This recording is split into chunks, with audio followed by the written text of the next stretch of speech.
هذا أكثر مول يعجبني من مول اللي خرجوه جدد وقلت نحضر لكم به.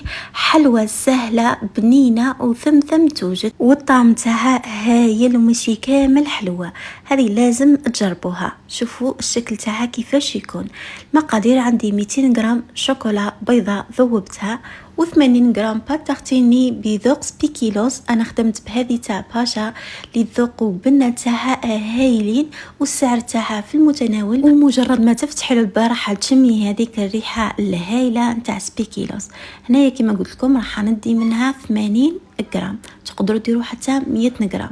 راح نزيد عليها 50 غرام اي نوع تاع مكسرات عندكم لازم يكونوا محمصين، و50 غرام بسكوي يكون مرحي ولازم تختاروا نوعيه ما تكونش حلوه. نخلط هذو المقادير جيدا مع بعضهم ونقسمهم على 2. ندير القسم الاول في كيس حلواني ونعمر حوالي ثلث المول بهذا الشكل.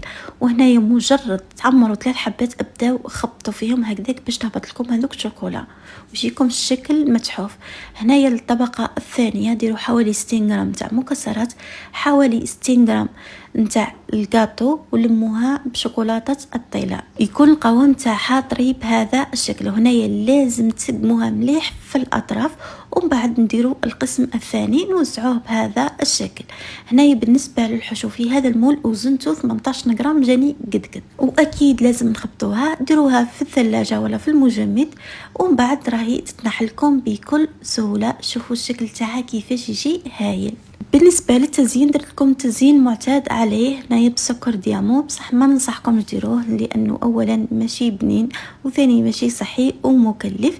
انا درت لكم حبات فقط كما راكم تشوفوا في الوسط درت مكسرات.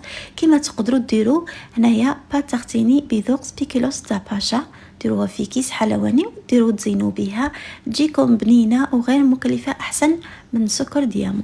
هنايا في الوسط عمروها بواش حبيتو وهذا هو شكلها النهائي. حلوة ما تديش منك نص ساعة وانتي وجدتيها بنينة وسهلة. بالنسبة هذه الكمية انا خرجت لي 12 حبة قد. هنا نقسم لكم شوفوا راهي تقسم بكل سهولة تجيكم هشيشة ما تخافوهاش ما تجيش يابسة. إذا كنتي مبتدئة في الحلويات جربيها وخلعيهم بها لأنها صح سهلة وأي واحدة تجربها تنجح لها. السلام عليكم.